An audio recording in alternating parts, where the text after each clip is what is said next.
15h, 16h30. Cyrielle Sarah Cohen. Bonjour à toutes et à tous et bienvenue sur Radio J. Ravi de vous présenter cette nouvelle émission aujourd'hui jusqu'à 16h30 avec mon invitée, première femme à avoir chanté à Bercy, plus de 40 ans de carrière au compteur, chanteuse connue pour ses titres toute première fois, Johnny Johnny, Sauvez-moi en rouge et noir et bien d'autres. Sur plus de 20 albums, elle revient avec une tournée acoustique comme la toute première fois. Ce sera le 24 septembre au Théâtre de la Tour Eiffel, mais vous l'avez compris, Jeanne Mas n'est pas qu'une star de la chanson des années 80, elle est actrice, auteure de pièces de théâtre et de livres, comme le dernier qu'elle vient nous présenter aujourd'hui, Génération Vegan, le livre de tous les apprentis vegan aux éditions Hugo, coécrit justement avec son fils Christopher, qui nous offre des recettes végétales, l'occasion de retracer donc le parcours de notre invité et de s'intéresser à cette philosophie de vie qui fait de plus en plus d'émules. C'est aujourd'hui en direct sur notre Facebook Live, radioj.fr et sur Radio J. 15h, 16h30, Cyrielle Sarah Cohen. Radio J.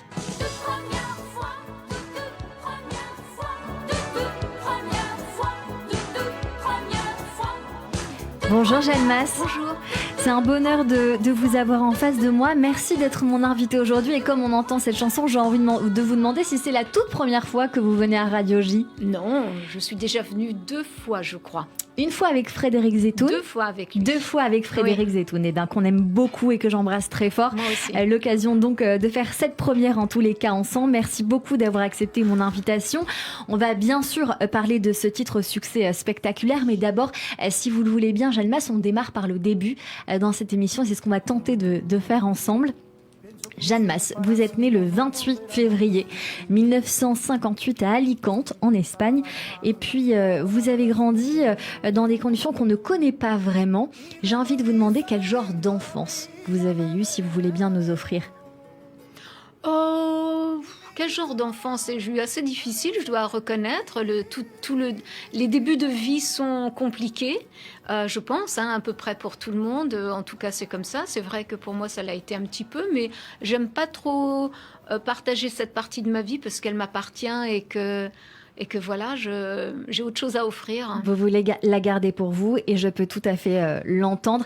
Jeanne Mas a 18 ans plus tard, alors là, moins opaque, vous vous inscrivez à l'université Paris 10 à Nanterre. Vous partez donc d'Alicante à 17 ans, à presque 18. Voilà, vous étudiez l'espagnol, vous étudiez l'italien. En parallèle, vous suivez des cours de danse, de chant, de piano, avant de vous envoler un an plus tard pour l'Italie. Qu'est-ce qui s'est passé là-bas ? En fait, j'ai arrêté tout de suite et je me suis vite envolée. En fait, j'avais 17 ans quand je suis arrivée en Italie, tout simplement parce que je n'étais pas heureuse dans ce que je faisais. Je pensais que ma vie était ailleurs, pas dans toutes ces études de langue et tout ça. En fait, j'étais rentrée à l'université plus pour faire plaisir à mes parents. Mais moi, ma vie était ailleurs. Et donc, j'ai décidé à ce moment-là d'être une femme libre et de suivre ce qui m'animait, ce qui me passionnait. Je suis partie. On entend ce premier titre, On the Moon. Vous le sortez en 1978, si c'est exact. Un style un peu cabaret sur la pochette. C'est votre premier contrat avec la maison de disques RCA, votre premier 45 tours aussi. Et dans la foulée, alors il se passe quand même pas mal de choses en Italie. Un groupe punk. Oui. Des pubs à la télévision. Vous devenez aussi speakerine pour une chaîne de télé. Vous en avez pas mal parlé. Yomo TV, il me semble. Vous devenez comédienne en parallèle. Et alors, cette chaîne de télé, elle vous ouvre les portes quelque part d'une carrière. Oui, c'est-à-dire qu'en fait, c'est là. J'ai commencé en tant que speakerine. Je faisais, en attendant, c'est vrai que je faisais pas mal de publicité. Et puis par la suite, j'ai rencontré un producteur qui m'a vu danser dans une boîte de nuit et qui m'a dit voilà, je suis sûre que tu peux chanter et tout ça. C'était mon rêve. Et en fait, j'allais dans les boîtes de nuit parce que je savais que je dansais bien et qu'on allait me remarquer. Et donc, c'est là qu'intervient ce titre On the Moon. Yes, oui. Et puis, dans la foulée, très vite, les années de gloire en France. Vous avez 26 10 ans, on est en 84 et c'est votre titre toute première fois dont vous écrivez les paroles qui font votre succès. Vous êtes l'auteur de tous vos textes de chansons, Jeanne Mas. Oui, tout à fait. Tous vos textes de chansons, c'est de toute première fois jusqu'à aujourd'hui. Jusqu'à aujourd'hui. Et je crois que par la suite, vous collaborez avec Daniel Balavoine ou encore Andy Scott sur Cœur Stéréo ou encore Oh Mama. Vous les fréquentez, tout comme Johnny Hallyday qui aura des mots très doux à votre égard. Je crois que depuis les années 60, on n'a pas trouvé de fille qui marquera une nouvelle génération. Je crois que Jeanne Mas est la première fille qui marquera une nouvelle génération. Je crois que ce sera une énorme vedette. À ce point-là? Oui, j'en suis certain.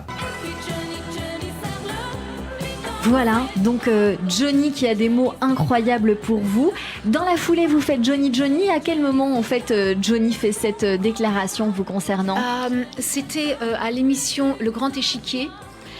Avec Jacques Chancel et en fait je faisais un duo avec Michel Berger. Il y avait Daniel Balavoine aussi également qui était là et en fait c'est après ce duo et je faisais également l'introduction de la chanson Quelque chose de Tennessee que chantait Johnny et je faisais la voix de Nathalie Baye à ce moment-là, c'est-à-dire la partie qu'elle chante qu'elle récite plutôt sur le CD et puis voilà, et il a eu ces mots extrêmement importants dans ma carrière parce qu'être soutenu par un si grand artiste était vraiment une chance, quoi. Cette chanson Johnny Johnny, c'est pour lui ou ça n'a rien à voir? Peut-être qu'avec le recul, oui, je lui dédie Johnny Johnny. Il y a un petit quelque chose. Et ce Johnny, eh bien, il ne se trompe pas, puisque vous enchaînez les tubes tout au long des années 80. Johnny Johnny en 85, classé numéro 1 au top 50. Il est issu de votre premier album, Jeanne Mas. Ce titre était donc pour lui. La même année, vous chantez pour la première fois sur la scène de l'Olympia à Paris et vous remportez 2 victoires de la musique en 85 pour la révélation variété de l'année et interprète féminine de l'année face à Catherine Ringer et France Gall.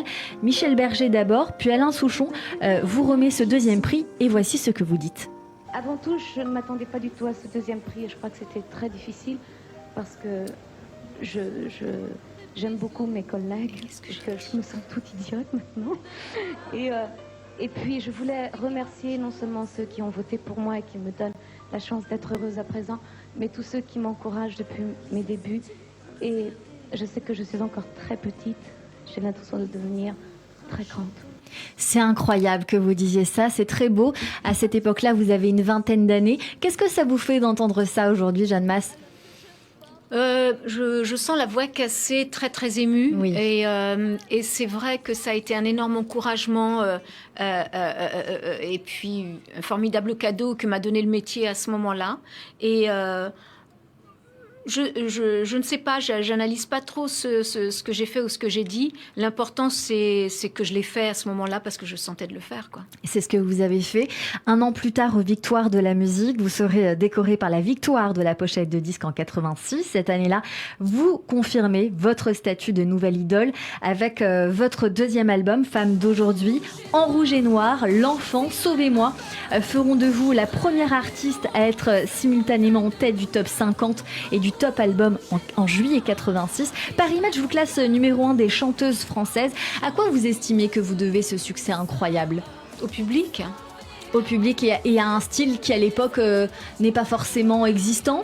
Peut-être, oui. Je pense que j'étais dans cette nouveauté totale et que le public s'est retrouvé en moi. Il s'est retrouvé dans mes mots, il s'est retrouvé dans mes mélodies, il a pu danser, partager ses chansons avec moi.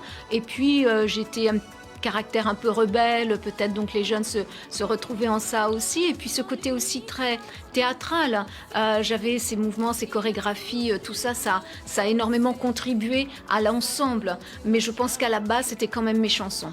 Vos chansons, vos textes qui sortaient de vous. Qu'est-ce que vous aviez envie de dire à cette époque-là, Jeanne Mas, dans vos textes? Qu'est-ce qui sortait de vous? Je n'ai jamais eu envie de dire quelque chose. J'ai dit des choses qui me ressemblaient, que je ressentais et puis que j'analysais aussi en dehors de moi. Et j'ai toujours essayé de parler des autres avant de parler de moi-même, même si mon influence et ma sensibilité étaient dans l'écriture. Hein. Mais c'est... Je ne suis personne pour dire quoi que ce soit. En fait, j'espère qu'il y a cette communion entre les gens et moi à certains moments. Aujourd'hui, en tout cas, vous avez envie de dire des choses. On va le voir dans votre film, dans votre livre, Génération Végane, où vous commencez par ça. Vous dites que quelque part, aujourd'hui, vous avez envie de parler. Alors, on va y revenir dans un instant, mais on va continuer sur votre carrière. Vous vous offrez une tournée de 90 dates et une semaine au Palais des Sports. C'est une vie de fou à ce moment-là, Jeanne Mas, dans votre carrière, les années 80, une vie qui vous convient ? Je ne sais pas si ça me convenait, mais je la vivais à fond. Et c'est vrai qu'on n'a pas le temps de réfléchir, on n'a pas le temps de vivre, on n'a pas le temps de souffler. On est dans le constant. C'est comme un train, c'est comme un TGV en fait. Ça va très très vite. Vous n'avez pas le temps de réfléchir. Et en fait, on ne se rend compte que de tout ce qu'on a vécu que après, lorsque le train s'arrête et qu'on arrive à cette gare, on se dit stop. Et aujourd'hui, qu'est-ce que vous avez comme recul par rapport à ces années 80 incroyables ? Écoutez, moi je suis en train de retrouver plein de cassettes, plein de vieilles, de moments de mon passé. Et j'avoue, là j'ai découvert aussi le concert à Bercy et j'en ai eu les larmes aux yeux parce que je ne me souvenais absolument pas de toute cette énergie que j'avais mise dans ce spectacle, de l'énergie que j'avais à l'époque, de cette formidable capacité de danser, de chanter en même temps. Et puis de l'amour du public parce que c'est incroyable. Donc revoir toutes ces images, eh bien ça m'a fait très très chaud au cœur et je suis très fière de mon parcours. Vous avez un parcours incroyable, vous en parlez sans retenue, vous dites qu'à un moment donné il y a eu le succès, puis après à la fin des années 80 ça a été un petit peu plus difficile, un petit peu comme une chute. Pourquoi cette chute ? Qu'est-ce qui se passe ? Il y a eu plusieurs éléments, je crois, à ça. Le fait que, en tant qu'artiste, j'avais déjà quitté Romano Muzumara, avec qui je ne m'entendais pas très bien. Qui était votre compositeur. Qui était le réalisateur. Il n'était pas uniquement compositeur. Les compositeurs sont restés par la suite avec moi, mais il était l'arrangeur de mes chansons. Et humainement, c'était un peu compliqué entre nous. Donc, j'ai voulu continuer avec Piero Calabrese. Donc, ce changement, vous savez, en France, on n'aime pas trop les changements. Donc, on se dit, ah, mais pourquoi ça marchait bien, c'était un couple qui fonctionnait, mais moi j'ai adoré travailler avec Piero Calabrese. Il était pour moi, je veux dire, ma moitié musicalement. Et puis, par la suite, j'ai fait aussi le choix de prendre des engagements contre les violences sur les enfants. Donc, c'est vrai que j'ai écrit une lettre un peu maladroite. Donc, ça m'est retombé dessus parce que les gens ont voulu lire ce qui n'était pas écrit. Et c'est souvent comme ça. Aujourd'hui, on est en plein dans les polémiques constantes sans essayer de comprendre ce que les gens ont dit. Et maintenant, on oublie très vite, finalement. Et oui, alors ça va comme ça. Et donc, du coup, ça m'avait porté un peu tort. Mais sans que je regrette vraiment cette pulsion qui était de défendre les enfants. Vous veniez d'être maman. C'est surtout ça. En plus, je venais d'avoir ma petite fille. Hein. Et puis, par la suite, j'ai fait des choix musicaux. Et puis, je suis partie vivre avec mes enfants. Et je crois que j'ai très bien fait parce qu'il ne faut pas se laisser pourrir la vie et la tête par un métier qui, finalement, vous donne beaucoup, mais vous... Voilà. Qui peut aussi prendre beaucoup à un certain moment. Tout à fait. Jeanne Mas, malgré tout ça, vous n'avez jamais eu peur des choix. Vous avez fait des choix très divers et variés. On le voit dans tous vos albums parce que, une grosse carrière dans les années 80, mais vous n'avez jamais arrêté la musique. Plus de 20 albums au total dans tous les genres, donc aucune crainte de changer de style, qu'il soit physique ou musical, la variété, le rock, la dance, mais aussi physiquement, on le disait. Vous n'aimez pas les cases, Jeanne Mas ? Non. Non, en fait, je suis dans le constant renouvellement de moi-même, la découverte. Sans ça, moi, si j'évolue pas, j'ai l'impression que je piétine. Et donc, dans ces cas-là, je ne prends plus de plaisir. Et je veux prendre du plaisir dans ce que je fais. Et le seul moyen d'en prendre, c'est d'aller explorer. Explorer, c'est ce que vous faites en 2005. Vous partez vivre aux États-Unis, vous venez de l'évoquer, avec vos 2 enfants. Vous partagez votre temps entre votre société de production cinématographique, de courts-métrages, Rock and Movies. Est-ce qu'elle existe encore ? Non, j'ai déménagé, j'ai quitté la Californie pour m'installer dans l'Arizona. Du coup, j'ai changé de compagnie. Vous êtes dans l'Arizona encore aujourd'hui ? Oui, je suis toujours dans l'Arizona. Vous écrivez des pièces de théâtre, des albums et quelques concerts de temps en temps en France. Et puis, aujourd'hui. J'ai quand même envie de nous arrêter un petit peu sur ce concept disco dance pour le marché américain que vous sortez sous le pseudonyme La Blonde avec un single One a Summer Day. Ce titre est bien accueilli. Et est-ce qu'il est accueilli en France? Qu'est-ce qui se passe? Non, parce qu'en fait, le but, c'était de faire un cover avec La Blonde et de sortir par la suite sous le nom de La Blonde. Mais le DJ avec qui je travaillais a voulu dire que c'était moi.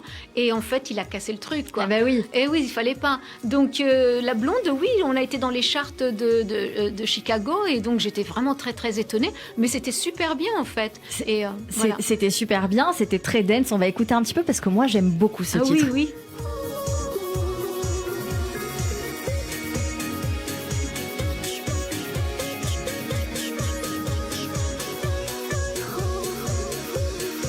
Voilà, on est sur un tube très dance qui n'a rien à voir avec ce que vous avez fait avant, mais c'est à l'image de votre carrière et c'est tout en votre honneur. Vous avez récemment déclaré, Jeanne Mas, avoir refusé un immense tube de la chanson française. Est-ce que c'est vrai? Alors, j'ai pas trouvé lequel c'était que vous avez refusé. Est-ce que vous l'avez? Non, mais oui, on me ressort régulièrement cette histoire. Il y avait une nouvelle chanson qui a été que Romano voulait me donner. Je lui ai dit non, c'est trop similaire à Johnny Johnny. J'ai envie d'évoluer. J'avais déjà cette envie d'évolution en moi, cette évolution musicale, et donc il l'a donné à Stéphanie de Monaco qui en a fait un super tube, et donc on me dit oui mais tu regrettes pas, mais je ne regrette rien, et je suis tellement ravie qu'elle en ait fait ce tube parce qu'elle l'a très très bien défendu, qu'en fait il n'y a aucun malaise. Il n'y a aucun malaise. Ce titre, c'était quoi exactement, Jeanne? Il me revient pas là. Oui. Bah, attendez. Et ben voilà. Bon, il va nous revenir. On va le retrouver, je pense. Comme à un moment. Ah bah oui. oui. Bah, en effet, il y a un petit truc. Je suis d'accord avec vous. Voilà, il y a un petit truc. C'était super. Elle l'a très bien fait. Elle a très bien fait. Ouais. Et puis Johnny Johnny reste un tube et un titre spectaculaire. Je le disais tout à l'heure, incroyable. Votre carrière, on en a beaucoup parlé. Elle continue bien sûr parce que vous allez vous retrouver sur scène très prochainement. Vous sortez d'une tournée. D'ailleurs, je crois que vous avez démarré aux Folies Bergères. Oui. Avec 2 concerts fin avril, on a poursuivi avec une tournée acoustique et on conclut cette tournée le 24 septembre. Au Théâtre de la Tour Eiffel à partir de 20h. Ouais. Qu'est-ce qui nous attend ?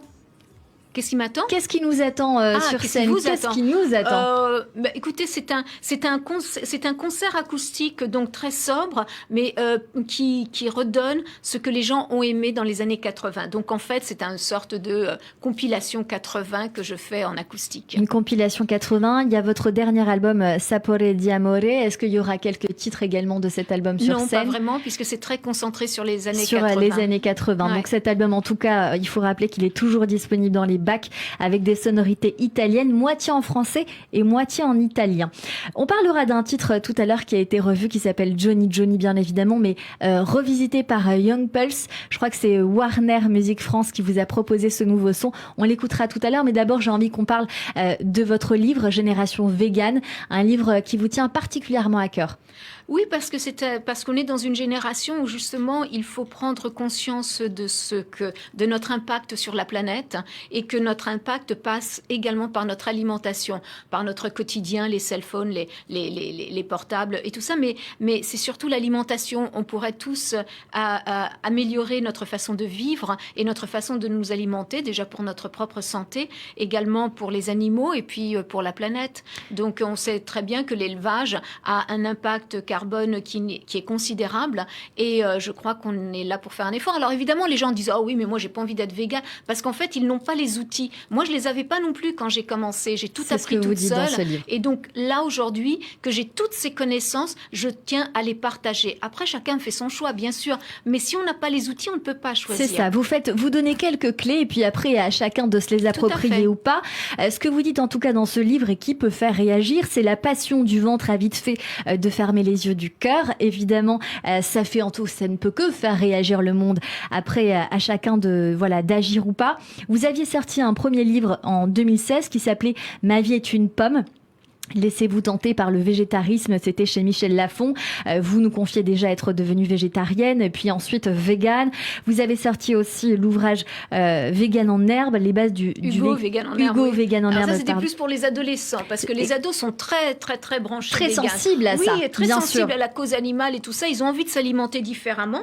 Alors, voilà, c'était... Et voilà. c'est tant mieux parce que c'est l'avenir et c'est sur eux qu'on C'est compte leur aussi avenir, c'est pour leur changer planète. les choses.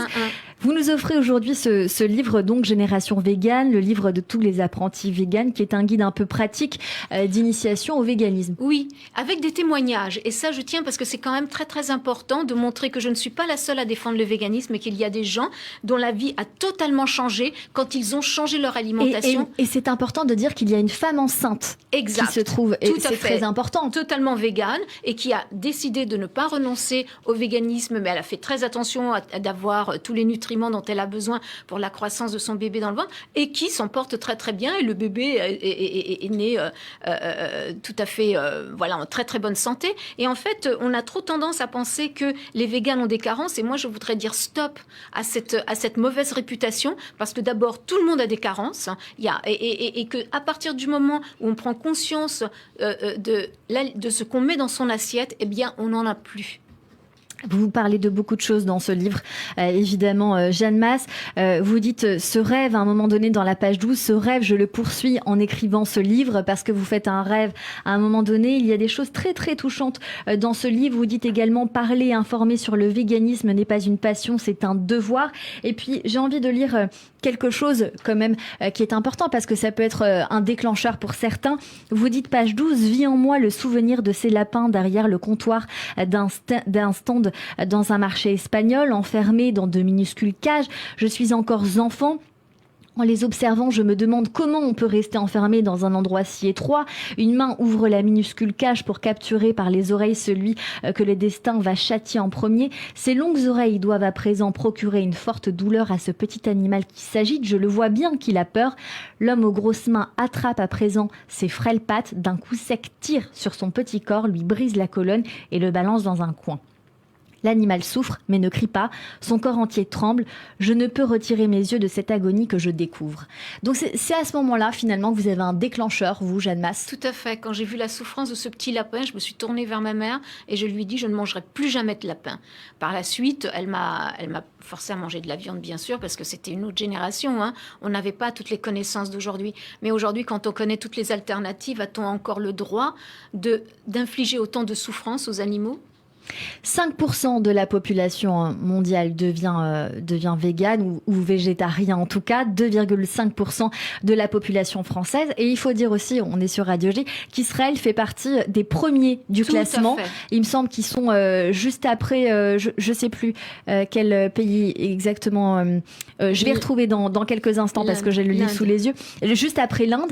Voilà, ils sont très très bien positionnés dans l'alimentation végétale. Vous, au quotidien, Jeanne Masse, est-ce que ça vous coûte? Est-ce que c'est compliqué? Quelles sont les 2-3 petites clés qu'on peut avoir pour manger mieux, si je puis dire ça comme ça? Non, c'est pas du tout compliqué. En fait, c'est dans la tête que c'est compliqué quand on décide de remplacer les protéines animales par des protéines végétales. Il y en a tellement, mais tout contient un peu de protéines. Donc ça, c'est la chose la plus facile. Moi, personnellement, je fais très attention à bien manger suffisamment de noix, d'amandes. Et puis, j'aime beaucoup les légumes à la vapeur. J'aime beaucoup le tofu. Donc tout ça, ça me sauve. Après, je renonce à tout ce qui est les pains au chocolat et tout ça quand il y a des œufs et tout. Mais après, si vous tombez sur des boulangeries sympas, eh bien, elles peuvent vous faire les pains au chocolat sans le beurre et sans le lait. Et donc, vous faites à la demande. Il faut juste un petit peu s'organiser. Oui, tout à fait. Puis c'est surtout, à la base, il faut décider de le faire. Quand on est prêt dans sa tête, tout le reste est d'une simplicité incroyable. Mais quand incroyable. on voyage, par exemple, Jeanne Masse, est-ce que c'est pas trop contraignant quand on a envie de voyager?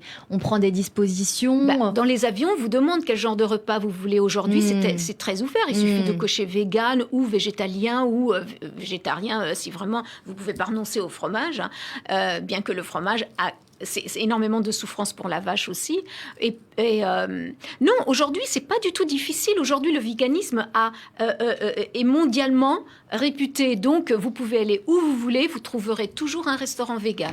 On va continuer à parler de cela dans un instant sur l'antenne de Radio J, mais je l'ai promis, Warner Music France vous a proposé un nouveau remix de votre chanson Johnny Johnny réalisé par Young Pulse. On va découvrir, vous restez avec nous. On continue cette émission avec vous, Jeanne Mas. Vous serez en tournée acoustique avec comme la toute première fois le 24 septembre au Théâtre de la Tour Eiffel. Vous venez de sortir ce livre Génération Vegan, le livre de tous les apprentis vegan aux éditions Hugo, qu'on retrouve en librairie dans un instant. Cette émission se poursuit avec nos chroniqueurs qui nous rejoignent, mais tout de suite le rappel des titres sur Radio J.